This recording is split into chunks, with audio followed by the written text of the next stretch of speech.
உருவாகும் எந்த ஆயுதமும் வாய்க்காதே போம். எங்களுக்கு கத்தருக்குள் நாங்கள் இருக்கும் பொழுது பாசஸ்க்கு கூறியபடி எங்களுக்கு ஒரு தீமையும் வராத வண்ணம் கத்தரங்களை காத்துக்கொள்வார். நன்றி. God bless you. இப்பொழுது நாங்கள் சிஸ்டர் சுகுமாரிய வரவழைப்புமாக அன்போடு ஒரு மனதோடு யாவரும் சேர்ந்து சிஸ்டர் சுகுமாரியை வரவழைப்போமாக. பிரைஸ்லா சிஸ்டர். சிஸ்டர். இனிமையான வார்த்தையோட ஆவலோடு நாங்கள் எதிர்பார்த்து கொண்டிருக்கோம். உங்களோட வார்த்தையை கேட்பதற்கு வாருங்கள், வந்து வார்த்தையை பகிர்ந்து கொள்ளுங்கள். கர்த்தர் உங்களை ஆசீர்வதிப்பாராக. நன்றி. God bless you sister. நன்றி சிஸ்டர். God bless you. ஆமென். கிறிஸ்துவுக்குள் பிரியமான தேவனுடைய பிள்ளைகளே, உங்களை இயேசு கிறிஸ்துவின் நாமத்திலே நான் வாழ்த்தி வரவேற்கின்றேன். கர்த்தர் நல்லவராக இருக்கிறார். அவர் கிருபை எங்களுக்கு எப்பொழுதும் போதுமானதாக இருக்கிறது. அல்லேலூயா. நீங்களும் நானும் ஆராதிக்கிற தேவன் அவர் ஜீவனுள்ளவராக, ஜீவிக்கிறவராக, அவர் நேற்றும் இன்றும் என்றும் மாறாத தகப்பனாக இருக்கிறார். அல்லேலூயா. அவரே அல்பாவும் ஒமேகாவும் ஆதியும் அந்தவுமாக இருக்கிறார். அல்லேலூயா.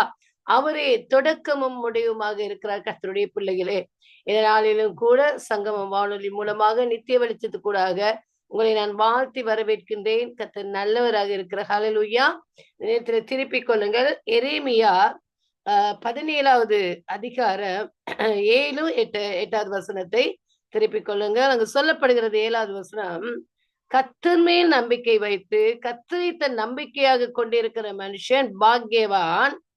அவன் தண்ணீரண்டையிலே நடப்பட்டதும் கால்வாய் ஓரமாய் தன் வேர்களை விடுகிறதும் உஷ்ணம் வருகிறதை காணாமல் இலை பச்சையாய் இருக்கிறதும் மலை தாழ்ச்சியான வருஷத்திலும் வருத்தமின்றி தப்பாமல் கனி கொடுக்கிறதுமான மரத்தை போல் இருப்பான் என்பதாக அங்கு சொல்லப்படுகிறதா இருக்கிறது. கர்த்தருடைய பிள்ளைகளே, எங்களுடைய நம்பிக்கை, எங்களுடைய விசுவாசம் இங்கு இப்பொழுது யாரின் மேல் வைக்க வேண்டும் என்பதை குறித்து நாங்கள் பார்க்க வேண்டும் இல்லையா?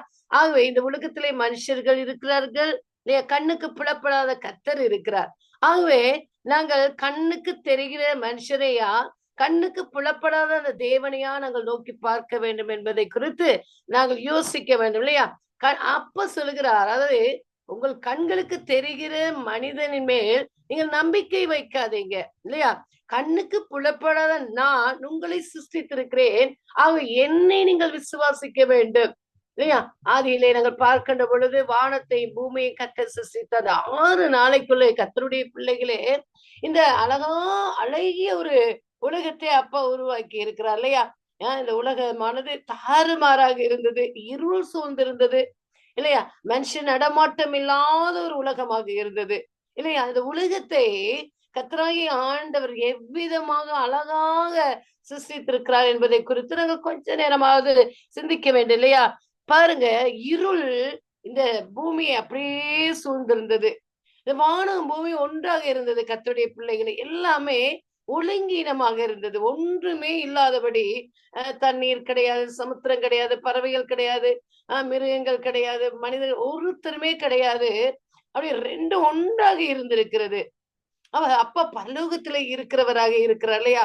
பரலோகத்துல இருந்து யோசிக்கிறாரு, இந்த உலகத்தை நான் அழகான ஒரு உலகமாக மாற்ற வேண்டும் இல்லையா? அழகிய ஒரு உலகமாக மாற்ற வேண்டும் என்று சொல்லி நினைத்த தேவன் இந்த உலகத்தை பாருங்க எவ்வளவு அழகாக அவர் சிருஷ்டித்திருக்கிறார் இல்லையா? 2ஆக பிரித்து வானத்தை மேலே எடுத்து பூமியை கீழே தாழ்த்தி பூமியை நிலைவரப்படுத்தி ஸ்திரப்படுத்தி இல்லையா?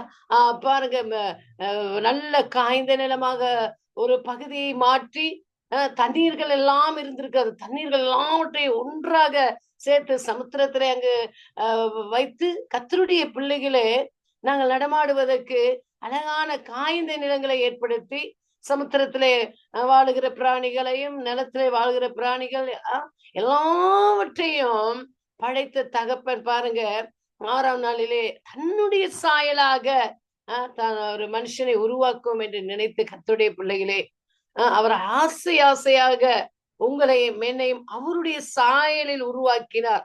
அப்போ நாங்க என்ன செய்ய வேண்டும்? இந்த உலகத்தில் இருக்கிற மனிதர்களை நாங்கள் நம்பக்கூடாது என்பதாக அவர் சொல்லுகிறார். உங்களையும் என்னையும் படைத்தது தேவாதி தேவனை மாத்திரம். அவர் எங்களுடைய அப்பாவாக இருக்கிறார்.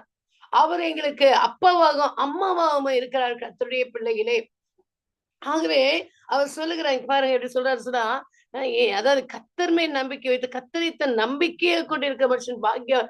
அவரையே நாங்கள் நம்பிக்கையாக கொண்டிருக்க வேண்டும். நீங்கதான்ப்பா எனக்கு எல்லாவற்றுக்கும் எல்லாமாக இருக்கிறேன். நீங்க தான் அப்ப அந்த உலகத்துல நீங்க இல்லாம எனக்கு எதுவுமே செய்ய முடியாது தகப்பனே என்பதாக நாங்கள் அவரிடத்துல சொல்ல வேண்டும். கர்த்தருடைய பிள்ளைகளே, அவர் இல்லாமல் எங்களுக்கு ஒன்றுமே செய்ய முடியாது. ஏனென்றால் இந்த உலகத்தின் அதிபதியாகிய பிசாசான ஒரு பக்கம் இருக்கிறான் எங்களை பார்த்து கொண்டு. எப்பொழுது விழுங்குவோம் என்பதாக, எப்பொழுது அவன் பக்கமாக நாங்கள் வருவோம் என்பதாக அவன் ஒரு பக்கம் பார்த்துக்கிட்டு இருக்கான். ஆகவே கர்த்தருடைய பிள்ளைகளே, நாங்கள் எங்களுடைய முழு நம்பிக்கையும் உங்களையும் என்னையும் படைத்தது தேவனிடத்திலே வைக்க வேண்டும் என்பதாக அவர் விரும்புகிறவராக இருக்கிறார். அப்ப அவரை சார்ந்து வாழ்கிற ஒரு பிள்ளைகளுக்கு, அவரை சார்ந்து வாழ்கிற பிள்ளைகளுக்கு அவர் இவ்விதமாக சொல்லுகிறார், உங்களுக்கும் எனக்கும் அப்பா இவ்விதமாக சொல்லுகிறார். எப்படி என்றால் பாருங்க, அவன் தண்ணீர் அண்டையிலே அப்பாவை நம்புகிற பிள்ளைகள் எவ்விதமாக இருப்பார்கள் என்றால், கர்த்தருடைய பிள்ளைகளே, அந்த கர்த்தரை நம்பிக்கை வைத்து அவர் உறுதியாய் நம்புகிற மனிதன் எப்படியாப்பட்டவனா பாக்கியவான் என்றால் ஆசீர்வதிக்கப்பட்டவன் கர்த்தருடைய பிள்ளைகளே. ஆகவே சொல்றாரு, அவன் தண்ணீர் அண்டையிலே நாட்டப்பட்டதும் இல்லையா, தண்ணீரின் ஓரத்தில் கர்த்தருடைய பிள்ளைகள் தண்ணீர் அண்டையினால் என்றால் தண்ணீரின் ஓரத்தில் நடப்பட்டு பாருங்க, கால்வாய் ஓரமாக தன் வேர்களை விடுகிறதும் அப்படின்னு சொன்னா, தண்ணீரின் ஓரத்தில் நடப்பட்டு தனது வேர்களை நீரூற்றருகில் விடும் மரத்தை போல இருப்பான் என்பதாக அங்கு சொல்லப்படுகிறது. அல்லேலூயா. உஷ்ணம் வருகிறதை காணாமல் இலை பச்சையாய் இருக்கிறதும், மழை தாழ்ச்சியான வருஷத்திலும் வருத்தமின்றி தப்பாமல் கனி கொடுக்கிறதுமான மரத்தை போல இருப்பான். அப்ப எப்படின்னு சொன்னா, கர்த்தருடைய பிள்ளைகளை இந்த உலகத்திலே பஞ்சங்கள் இருக்கிறது, பட்டினிகள் இருக்கிறது, வறுமைகள் இருக்கிறது, எத்தனையோ காரியங்கள் இந்த உலகத்திலே இருக்கிறது இல்லையா, எல்லாமே இருக்கிறது. ஆனால் கர்த்தர் மேல் நம்பிக்கை வைத்த பிள்ளைகளுடைய வாழ்க்கையில விசேஷித்த ஒரு ஆசீர்வாதத்தை அப்பா வைத்திருக்கிறார். இந்த உலகம் தூக்கிக்கும், ஐயோ பஞ்சம் வருது, ஐயோ பசியோட இருக்க போறோம், ஐயோ எங்க பிள்ளைகளுக்கு நாங்க என்ன செய்வோம், ஐயோ எங்களுடைய எதிர்காலம் எப்படி இருக்கும் என்பதாக உலக மக்கள் கவலைப்படுவார்கள். ஆனால் நீங்களும் நானும் அப்பாவிலே நம்பிக்கை வைத்திருக்கிறபடியால் என்னதான் பஞ்சம் வரட்டும் இல்லையா, யோசிப்ப நாங்க நினைப்போம் இல்லையா. யோசிப்பு என்ன செய்தான் இல்லையா, பஞ்சம் வந்தது, அங்கு சேமிப்பை ஏற்படுத்தினான் இல்ல, எகிப்து முழுவதும் அங்கு பஞ்சம், கானான் முழுவதும் பஞ்சம் வந்து விட்டது. ஆனால் எகிப்திலோ கர்த்தருடைய பிள்ளைகளை தானியங்கள் இருந்தது. காரணம், அங்கே கர்த்தருடைய பிள்ளை இருந்தான், யோசேப்பு இருந்தான். ஆகவே கானான்ல இருக்கிற தன்னுடைய குடும்பத்தாரை பாருங்க ஆண்டவர் பாதுகாத்தார். காரணம் என்னவென்றால், அங்கே அவர்கள் கர்த்தருடைய பிள்ளைகளாக இருக்கிறார்கள், கர்த்தர் மேல் நம்பிக்கை வைத்தவர்களார்கள். யாக்கோபுடைய பிள்ளைகளும் யாக்கோபும் கர்த்தர் மேல் நம்பிக்கை வைத்தவர்களாக இருந்தபடியால் அந்த கானான் தேசத்தில் இருந்து எகிப்து தேசத்துக்கு அவர்கள் மாற்றப்பட்டார்கள். ஏனென்றால் கர்த்தருடைய பிள்ளைகளுடைய வாழ்க்கையிலே பசி என்பது கிடையாது, பஞ்சம் என்பது கிடையாது. அவர் தப்பாமல் போஷிக்கிற தகப்பனாக இருக்கிற ஹல்லேலூயா. அவர் தப்பாமல் வந்து கர்த்தருடைய பிள்ளைகளை எங்களை வழிநடத்துகிற தகப்பனாக இருக்கிற. ஏனென்றால் அவரை மாத்திரம் நாங்க நம்பி இருக்கணும் இந்த உலகத்துல. மனுஷரை ஒரு நாளும் நம்ப கூடாது கர்த்தருடைய பிள்ளை. அதுதான் உண்மை. ஏனென்றால் மனுஷனை அப்பா சொல்லுகிறா, இன்றைக்கு பூத்து மாலையில அது அப்படியே உதிருது பாருங்க. எவ்வளவு அழகிய மலர்கள்ல நாங்க பார்க்கிறோம் இல்லையா. அதுல ஒன்றை நான் எடுத்துக்கொள்ள, ரோஜா பாருங்க எவ்வளவு அழகாக அது துளிர் விட்டு மொட்டு விட்டு அழகாக பூக்கிறது இல்லையா. அது வந்து 2 நாளைக்கு மேல அது அதனால நிக்க முடியாது அந்த தடியில கர்த்தருடைய பிள்ளைகளே இல்லையா. எவ்வளவு அழகாக இருக்கும், காலையில நல்லா வட்டிவா பூத்திருக்கும், அன்றைக்கு போய் அந்த இதழ்களை கொஞ்சம் அப்படி சும்மா தட்டி பாருங்களேன், அப்படியே உதிர்ந்து போய் அப்படியே இருக்கும். மனுஷனுடைய வாழ்க்கை விதமாகத்தான் அப்ப ஒப்பிடுகிறார். மனுஷனுடைய வாழ்க்கை வந்து இப்படிதான் இருக்கிறது. ஆகவே நீங்களும் நானும் மனுஷனை நம்பி ஒரு நாளும் ஏமாந்து போயிடக்கூடாது கர்த்தருடைய பிள்ளைகளே. ஆகவே அவர் சொல்றாரு, என்ன நம்பு, நான் தான் உன்னை சிருஷ்டித்தேன் என் மகனே மகளே, நான் தான் உன்னை உருவாக்கிய தகப்பன் இல்லையா, நான் தான் உன்னை தாயின் வயிற்றுல அங்கு கொண்டு போய் வைத்த தேவன் இல்லையா, உன்னுடைய கருவை நான் தான் முதல் கண்டேன். கர்த்தருடைய பிள்ளைகளே, அந்த கரு வளர்றதை எந்த ஒரு தாயின் தகப்பனும் காண முடிகிறதா? இல்லை இல்லையா. ஆகவே மறைவிடத்துல வைத்து அது வளருகிறதை கர்த்தர் ஒருத்தர் மாத்திரம் தான் காண்கிறவராக இருக்கிறார். அல்லேலூயா. உன்னுடைய எல்லா காரியங்களையும், கருவுல வளர்ற எல்லா காரியங்களையும் அவர் மாத்திரம்தான் காண்கிறார். உருவெற்று வெளியே வந்துவிடும் தான் பாருங்க ஆசையா கொஞ்சுறாங்க. அது வரைக்கும் அவங்களுக்கு தெரியாது எவ்விதமான உருவத்தோடு நாங்கள் இருக்கிறோம். என்ன பிள்ளைய இப்ப ஸ்கேன் வந்து எல்லாம் சொல்லுகிறோம். ஆனா ஸ்கேனும் அங்கு தப்பாக இருக்கிறது இல்லையா இப்பொழுது. ஆகவே என் தேவன் விதமாக அவர் பார்த்து பார்த்து கர்த்தருடைய பிள்ளைகளே எங்களை வணைந்து கொண்ட பாத்திரங்கள் தான் நாங்க இல்லையா. ஒளிவிடத்துல வச்சிருந்தாருன்னு சொன்ன கருவ அவர் எப்பேற்பட்ட தகப்பன் பார்த்துட்டு இருக்காரு. எந்த டைம் எந்த நேரம் நீ இந்த உலகத்துக்கு போக வேண்டும் என்பது குறித்து அவருக்கு தெரியும். அதே போல எந்த நேரத்திலே அந்த உலகத்திலிருந்து உன்னை எடுக்க வேண்டும், உங்களை என்னை எடுக்க வேண்டும் என்பதை குறித்து அவர் அந்த இடத்துல ஒளிவிடத்திலே அங்க எழுதி வைத்திருக்கிறார். ஹalleluya. ஆகவே அவர் எங்களை இந்த உலகத்துக்கு அனுப்பி இருக்கிறார். என்னத்துக்கு கர்த்தருடைய பிள்ளைகளே, நாங்கள் 3 வேளையும் சாப்பிட்டு நன்றாக தூங்கி இல்லையா, நல்ல ஒரு வேலையை எடுத்துக்கொண்டு வேலையை இரவும் பகலுமாக செய்து அந்த வேலையில் வருகிற வருமானங்களை நன்றாக சாப்பிட்டு தூங்கி எழும்பி அங்கு வாழ்க்கையை நடத்துவதற்கு ஆண்டவர் எங்களை இந்த உலகத்துக்கு அனுப்பி இருக்கிறார். இல்லை இல்லையா. இன்னைக்கு எத்தனையோ ஜனங்கள் பாவத்திலும் சாபத்திலும் அங்கு மறித்து கொண்டிருக்கிறார். அநேகருக்கு வேதனைகள். ஒவ்வொரு மனுஷனுடைய வாழ்க்கையும் கர்த்தருடைய பிள்ளைகளை நாங்கள் ஆராய்ந்து அல்லது அவர்களோடு பேசி பார்க்கின்ற பொழுது வெளியில சிரித்துக் கொண்டிருக்கிறார்கள். உள்ளான இருதயத்திலே பலவிதமான போராட்டங்கள், பலவிதமான வேதனைகளினால் அவர்கள் வாடிக்கொண்டிருக்கிறார்கள். அப்பேற்பட்டவர்களுக்கு நாங்கள் ஆண்டவரை பற்றி சொல்ல வேண்டும். ஏனென்றால் இஸ்ரவேலர்கள் வழிகாட்டி விட்டு போய்விட்டார்கள் பிழையான ஒரு மார்க்கத்தை. ஆகவே மாயை பின்பற்றும்படியான காரியங்களை அவர்கள் செய்வது நிமித்தம் அதில் இருந்து அவர்கள் என்ன உண்மை தேவனை விட்டு விட்டு மாயையை பின்பற்றினார்கள். அந்த மாயையை பின்பற்றிய ஜனங்களுடைய கூட்டங்கள் இன்றைக்கும் அங்கு உருவெற்று இருக்கிறது இல்லையா. இன்றைக்கு எத்தனை பிள்ளைகள் அங்கு கண்மூடித்தனமான வாழ்க்கையை வாழ்ந்து கொண்டிருக்கிறார். கர்த்தர் இல்லாத ஒரு வாழ்க்கை, மாயையை பின்பற்றுகிற வாழ்க்கை. ஆகவே அவர்களுக்கு எங்களுடைய அதாவது எங்களுடைய தகப்பனை பற்றிய காரியங்களை நாங்கள் சொல்லுவதற்காகவே இந்த உலகத்திலே நாங்கள் அனுப்பப்பட்டு இருக்கிறோம். ஆகவே எங்களுடைய வேலை சாப்பிட்டு நன்றாக 3 வேலை சாப்பிட்டு நன்றாக நித்திரை செய்து எழும்பி நாட்களை கழிப்பது கிடையாது. ஏனென்றால் ஒரு நாள் நாங்கள் கர்த்தருடைய சமூகத்திலே போய் நிற்க வேண்டும். கர்த்தருடைய பிள்ளைகளே, நேற்றைய தினத்திலே நான் சொன்னேன் இறுதி நியாய தீர்ப்பு என்பதாக. அந்த இறுதி நியாய தீர்ப்பு நாளிலே நீங்களும் நானும் கர்த்தருடைய சமூகத்திலே நிற்க வேண்டும் என்றால் இந்த உலகத்துல யாராவது ஒரு மனுஷனை நாங்கள் நல்வழிப்படுத்த வேண்டும். யாராவது ஒரு குடும்பத்தை நாங்கள் நல்வழிப்படுத்த வேண்டும். யாராவது ஒரு குடும்பத்துக்காக தொடர்ந்து நாங்கள் செபித்து அவர்களை கர்த்தரண்டையிலே கொண்டு வருகிறவர்களாக இருக்க வேண்டும். அவர்களும் அங்க கர்த்தருடைய சமூகத்துக்கு வர வேண்டும். ஆகவே எங்களுடைய வேலை வந்து கனி கொடுக்கிற வேலையாக இருக்க வேண்டும். ஆகவே கர்த்தருடைய பிள்ளைகள் ஒரு நாள் பொழுது விடுகிறதுன்னா அதுக்கு ரொம்ப கஷ்டப்பட்டு அது பொழுத வந்து கொண்டு வருது. பகல் நேரம் நன்றாக வெளிச்சத்தை கொண்டு வருவதற்கு நன்றாக பாருங்க. பகல் நேரத்துல பாருங்க, இப்பொழுது இருக்கிற விடிய காலையாக இருக்கிறது இலங்கை, இந்தியாவோட நேரம் எல்லாம் ஒரே மாதிரி ஒரே டைம் தான். 6 மணி 12 நிமிடமாக இருக்கிறது. இந்த நேரத்துல கொஞ்சம் கொஞ்சமாக பொழுது விடுத்து வருகிறது. இருள் கொஞ்சம் கொஞ்சமாக மறைகிறது. ஆனால் மத்தியானம் வரும் பொழுது அது தன்னுடைய வெளிச்சத்தை கொடுப்பதுக்கு அவ்வளவு கஷ்டப்படுகிறதா. ஆகவே அந்த கருப்பு அந்த நிறங்கள் எல்லாம் இருள் எல்லாம் அப்படியே தள்ளி தள்ளி தன்னுடைய முழு வெளிச்சத்தையும் கொடுக்க அது பிரயாசப்படுகிறதா.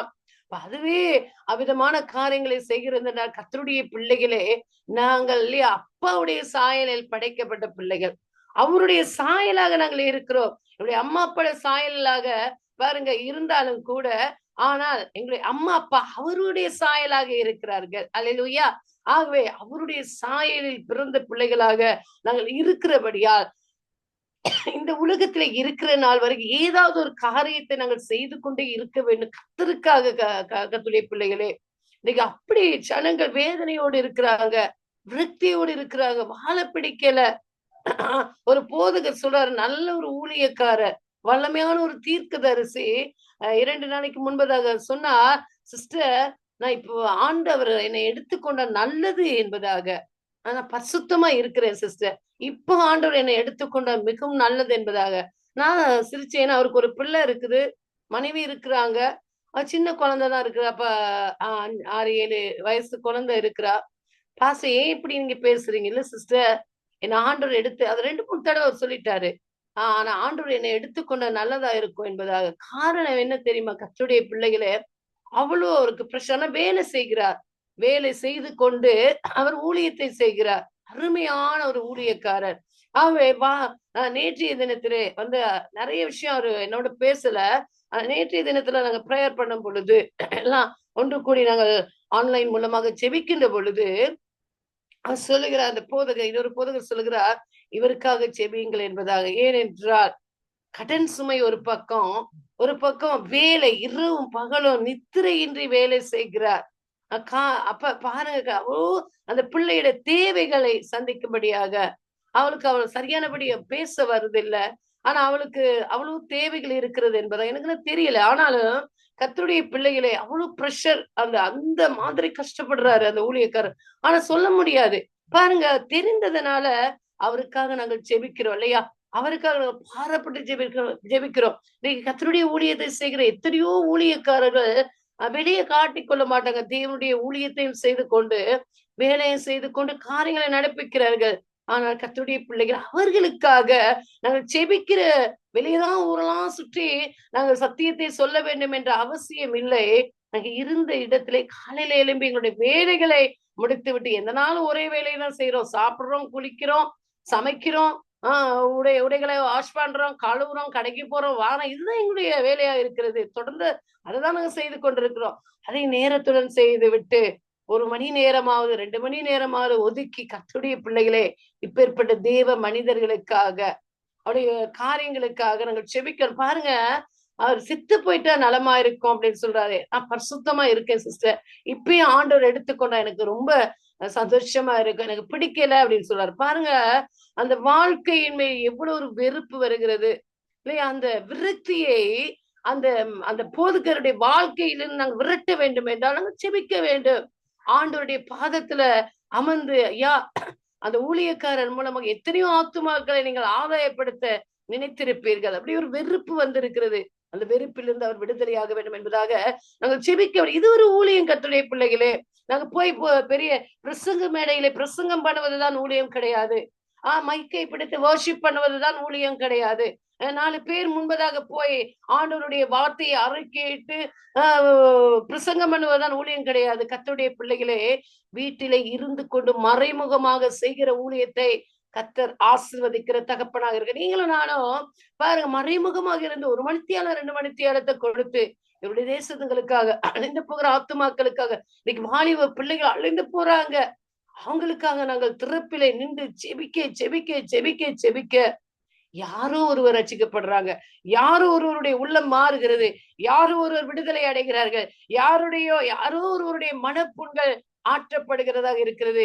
இது ஒரு ஊழியம். நாங்க வெளியே போகணும்னு அவசியம் இல்லை. வீட்டுக்குள்ள இருந்து ஆண்டோடைய பாதத்திலே இருந்து நாங்கள் செபிக்கும் பொழுது நாங்க என்ன செய்யறோம்? அப்பாவுடைய சமூகத்திலே தப்பாமல் கனி கொடுக்கிற பிள்ளைகளாக இருக்கு. அது அப்பாவுக்கு பிரியம். அப்ப இங்க வேதம் சொல்லுகிறது பாருங்க, தண்ணீர் அண்டையிலே நாட்டப்பட்டதும் கால்வாய் ஓரமாக தன் வேர்களை விடுகிறதும், உஷ்ணம் வருகிறதை காணாமல் இலை பச்சையாய் இருக்கிறதும், மழை தாட்சியான வருஷத்தில் வருத்தமின்றி தப்பாமல் கனி கொடுக்கிறதுமான மரத்தை போல இருப்பார். அப்ப ஆண்டவருடைய சமூகத்துல நாங்க இருக்கிறோம்னு சொன்னா, நாங்க ஊழியம் செய்யணும்னு சொன்னா, இது ஒரு ஜெப ஊழியம். ஜெப ஊழியதான் விசேஷித்த ஒரு ஊழியமாக இருக்கிறது.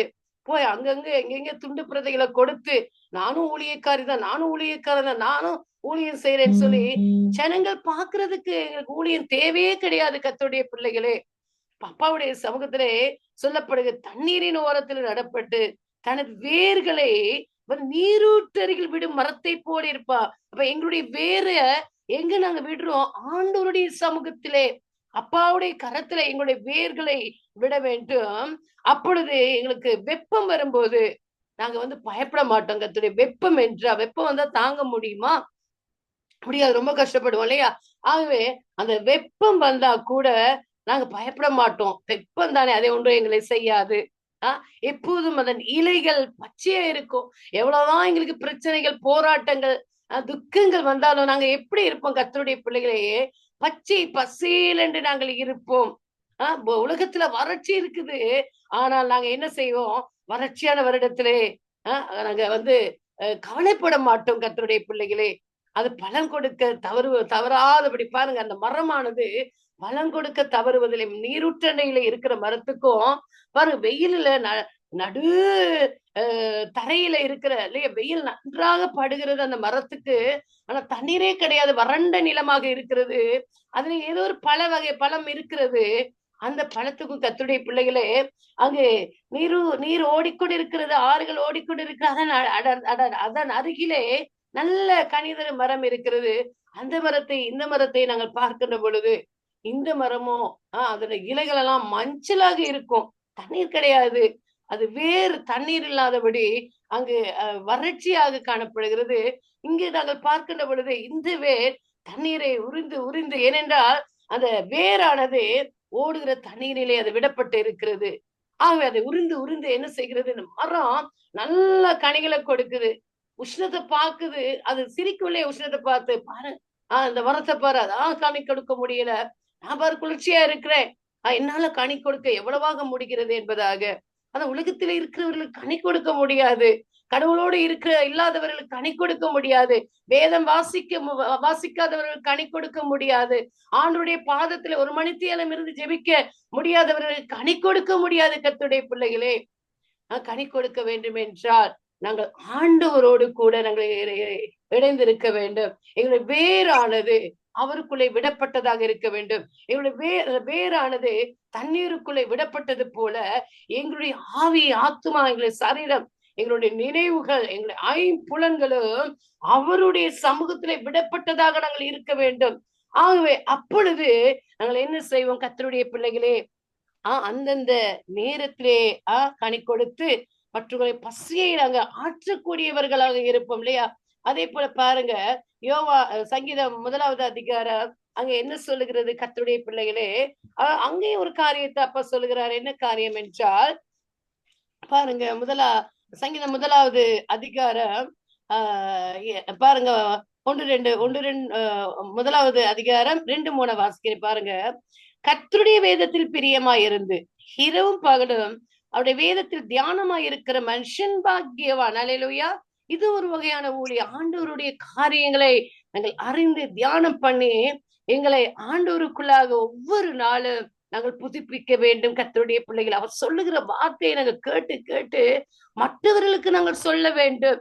அவர் எங்களோடு பேசுகிற ஒவ்வொரு வார்த்தையும் வாசிக்கிற பொழுது, ஐயோ நாங்க இதை அறிந்திருக்கிறோம், மற்றவர்களுக்கு இதை சொல்லும் பொழுது அவர்கள் நல்வழிப்படுத்தப்படுவார்கள், அவர்கள் நல்ல வழியிலே நடப்பார்கள் என்பதாக நாங்கள் நினைக்க வேண்டும். அப்பொழுது ஆண்டவராய் கர்த்தர் சொல்லுகிறார், வேதத்துல நாங்க இரவும் பகலும் அவருடைய வேதத்துல தியானமாய் இருக்கணும். கர்த்தருடைய பிள்ளைகளே, நாங்கள் இந்த உலகத்திற்குரியவர்கள் அல்ல, நாங்கள் பரலோகத்தின் பிள்ளைகளாக இருக்கிறோம்.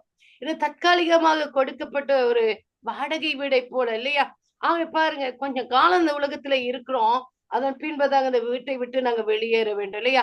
ஒரு குறிப்பிட்ட காலத்துக்கு பாருங்க, வாடகை வீட்டுல, சொந்த வீட்டுல இல்லாதவங்க வாடகை வீட்டுல இருக்கிறன்னு ஒரு எக்ரிமெண்ட் போடுவாங்க, இவ்வளவு வருஷம் தான் நீங்க இருக்க முடியும் என்பதாக. அந்த வருடம் முடிந்ததன் பின்பதாக உண்டு நாங்க அந்த வீட்டை விட்டு வெளியேற வேண்டும் இல்லையா. அதே போல இந்த உலகத்திலே கர்த்தருடைய பிள்ளைகளே, நாங்கள் வாழுகிற இந்த உலகமானது ஒரு வாடகை வீடாக இருக்கிறது. நாங்க இந்த உலகத்திலே நிரந்தரமாக இருக்கக்கூடியவர்கள் அல்ல. எங்களுடைய வீடு பரலோகத்திலே இருக்கிற, எங்களுடைய சொந்த வீடு பரலோகத்திலே இருக்கிறது. எங்க அப்பாவை ஒரு நாள் நாங்கள் பார்க்க வேண்டும் என்கிற வாஞ்சை ஏற்பட்டால், கர்த்தருடைய பிள்ளைகளே, அவர் சொல்லுகிற வார்த்தையை நாங்கள் கவனிக்க வேண்டும், வாசிக்க வேண்டும், தியானிக்க வேண்டும். இரவும் பகலும் அப்பா என்ன சொன்னாரோ அதே மைண்டுக்கு நாங்க கொண்டு வர வேண்டும். ஹல்லேலூயா. ஆகவே பாருங்க, சொல்லுகிறார், கர்த்தருடைய வேதத்தில் பிரியமாயிருந்து இரவும் பகலும் அவருடைய வேதத்தில் தியானமாய் இருக்கிற மனுஷன் பாக்கியவான். இப்ப இங்கு நாங்க பார்த்தோம், அவன் தண்ணீரின் ஓரத்தில், எரேமியா 17வது அதிகாரம் 8ஆம் வசனம் சொல்லுகிறது, அவன் தண்ணீரின் ஓரத்தில் நடப்பட்ட தனது வேர்களை நீரூற்றறைகள் விடும் மரத்தை போல இருப்பான் என்பதாக. இங்கு சொல்லப்படுகிறது, அவன் நீர்க்கால்களின் ஓரமாய் நடப்பட்டு தன் காலத்தில் தன் கனியை தந்து இலையுதிராது இருக்கிற மரத்தை போல இருப்பான், அவன் செய்வதெல்லாம் வாய்க்கும் என்பதாக அப்பா சொல்லுகிறார். அல்லேலூயா. எங்கேயும் ஒரு ஆசீர்வாதம் இருக்கிறது. அப்பாவுடைய வார்த்தையை நாங்கள் வாசிக்கின்ற பொழுது, அப்பாவுடைய வார்த்தையை வாசித்து நாங்கள் கை கொண்டு மற்றவர்களுக்கு நாங்கள் அதை சொல்லும் பொழுது, கர்த்தருடைய பிள்ளைகளே, நாங்க தப்பாமல் அந்த வேரூற்று, அந்த வேரை நீரிலே விடப்பட்ட, அந்த வேரானது நீரிலே விடப்பட்டு இருக்கிறது. அந்த வேர் எவ்விதமாக நீரை உறிந்து அந்த மரத்துக்கு ஹெல்ப்பா இருக்குது இல்லையா. பாருங்க, அது தப்பாமல் அது கனி கொடுக்கிறதா வெப்பம் அடிக்கிறது. ஆனா அந்த மரத்துக்கோ வெப்பம் கிடையாது. அதே போல உங்களுக்கு உங்களுடைய வாழ்க்கை, என்னுடைய வாழ்க்கையும் இருக்க வேண்டும் என்றால், வெப்பம் வருது, உலகத்துல அநேக காரியங்கள், துக்கங்கள், வேதனைகள் வருகிறது. ஆனால் நாங்கள் மகிழ்ச்சியாக இருக்க வேண்டும் என்றால், நாங்கள் சந்தோஷமாக இருக்க வேண்டும் என்றால், கர்த்தருடைய வேதத்தை ஒவ்வொரு நாளும் நாங்கள் தியானம் செய்ய வேண்டும். ஒவ்வொரு நாளும் நாங்கள் தியானம் செய்ய வேண்டும். கர்த்தருடைய பிள்ளைகள் எங்களுக்கு மாத்திரம், நாங்க மாத்திரம் பரலோகத்துக்கு போக வேண்டும் என்று அந்த காரியத்தை விட்டுவிட்டு, இந்த உலகத்தில் இருக்கிற எல்லா பிள்ளைகளும் அப்பாவுடைய பிள்ளைகள், எங்களுடைய சகோதர சகோதரிகள் இல்லையா? நாங்க ஒவ்வொரு குடும்பத்திலே நாங்கள் பிறந்திருந்தாலும், ஆனால் அப்பாவுடைய பிள்ளைகளாக நாங்கள் இருக்கிறோம் இல்லையா?